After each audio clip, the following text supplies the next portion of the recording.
Hello there. It has been ages since I've done a cocktail video, so why don't we just jump into it? One of the things that I have missed during this time is a Sunday brunch. Today, I want to share with you one of my personal favorites. I first discovered this back in New York in the 2000s, and it was a bar called Milk and Honey. The owner and creator of the bar was Sasha Petraske, who went on to train a whole generation of mixologists that have revolutionized cocktails throughout the United States. A lot of the cocktails that I thought were like old classics actually happened during this renaissance of cocktails in the early 2000s. This is a variation on a cocktail called the Gordon's Cup, and it's called the Gordon's Breakfast. I'm doing the Drunken Tenor's take on the Gordon Breakfast, which is a take on the Gordon's Cup. Get on with it! Don't try to diagram that.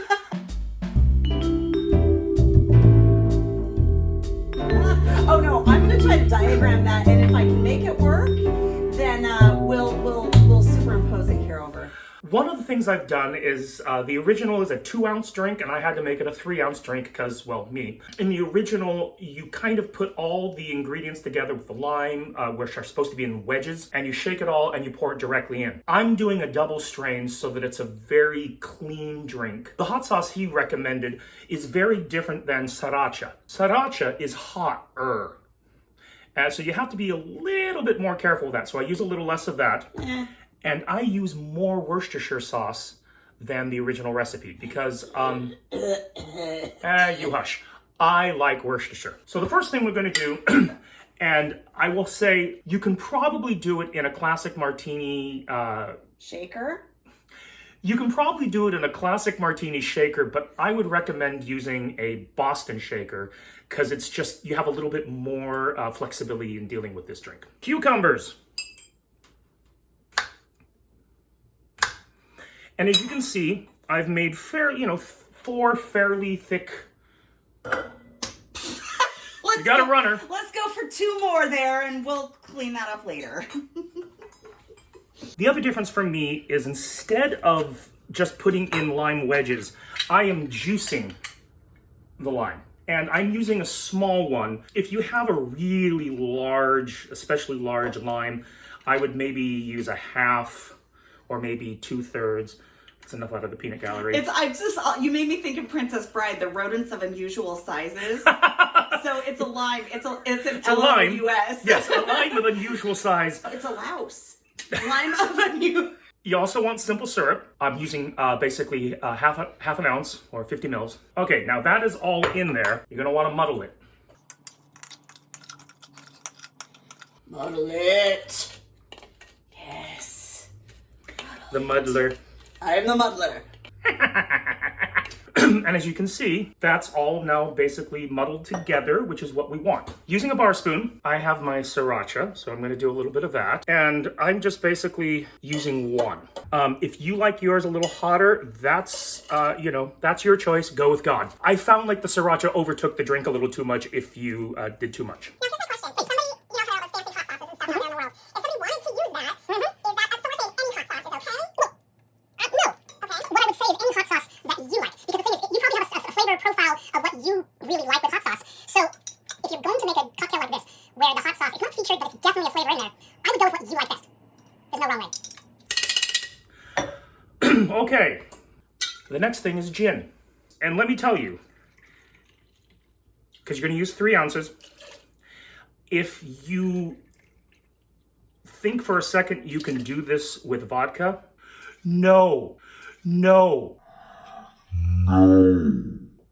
It's horrible with vodka. And you're going to want a London Dry. Now, we're going to put some ice in this.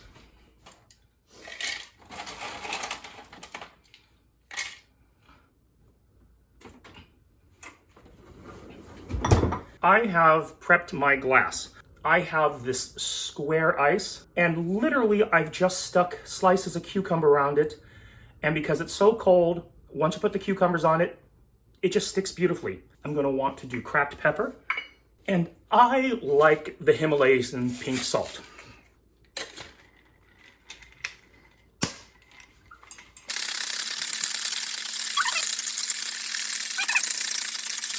How do you know when you're done shaking it? If you look there, you've got ice. You've got a little bit of frost on the outside of it. Frosty. And that's what you want. I'm using a Hawthorne strainer and then basically double straining it into a screen one. A fine mesh, Yes. if you will. Like your underwear. This has been my go-to Sunday drink lately. It hits the savory notes that a Bloody Mary does, and that's kind of what I love about it.